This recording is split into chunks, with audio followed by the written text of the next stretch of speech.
മലപ്പുറം തിരൂർ നടുവിലങ്ങാടി സ്വദേശിയായ യുവാവിന്റെ കൊലപാതകവുമായി ബന്ധപ്പെട്ട് ഒരാൾ കൂടി അറസ്റ്റിലായി. കൊല്ലം സ്വദേശി രാജുവിനെയാണ് അന്വേഷണ സംഘം അറസ്റ്റ് ചെയ്തത്. ഇതോടെ കൊലപാതകവുമായി ബന്ധപ്പെട്ട് അറസ്റ്റിലായവരുടെ എണ്ണം 2ആയി. പ്രധാന പ്രതി അഞ്ചുടി സ്വദേശി ഉസൈനെ കഴിഞ്ഞ ദിവസം പിടികൂടിയിരുന്നു. പ്രതികളെ കോടതിയിൽ ഹാജരാക്കി റിമാൻഡ് ചെയ്തു. കൂടുതൽ അന്വേഷണത്തിനായി ഇരുവരെയും കസ്റ്റഡിയിൽ വാങ്ങുമെന്ന് താനൂർ ഡിവൈഎസ്പി ഫയാസ് ജോർജ് അറിയിച്ചു.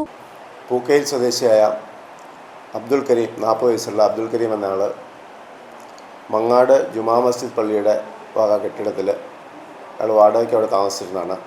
അയാൾ അവിടെ ആ കെട്ടിടത്തിൻ്റെ മുറിയിൽ മരണപ്പെട്ട് കിടക്കുന്നതായിട്ട് പോലീസിന് 11-ാം തീയതി രാത്രി 11/2/2025 രാത്രി വിവരം കിട്ടിയതിൻ്റെ അടിസ്ഥാനത്തിൽ പോലീസ് സ്ഥലത്ത് പോയി പരിശോധന നടത്തി. താനൂർ പോലീസ് അതുമായിട്ട് ബന്ധപ്പെട്ടൊരു കേസ് രജിസ്റ്റർ ചെയ്തിട്ടുണ്ട്. കേസിൻ്റെ അന്വേഷണത്തിൽ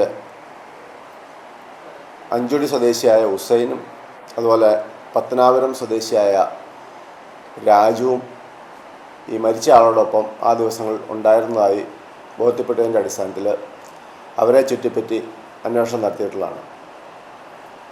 ഈ പറഞ്ഞ 2 പേരും അന്നേ ദിവസം സ്ഥലത്ത് നിന്ന് മാറി നിൽക്കുന്നതായിട്ടും കൂടെ ബോധ്യപ്പെട്ടതിനെ തുടർന്ന് അവരെ ചുറ്റിപ്പറ്റി പോലീസ് വിശദമായിട്ടുള്ള അന്വേഷണം നടത്തിയിട്ടുള്ളതാണ്.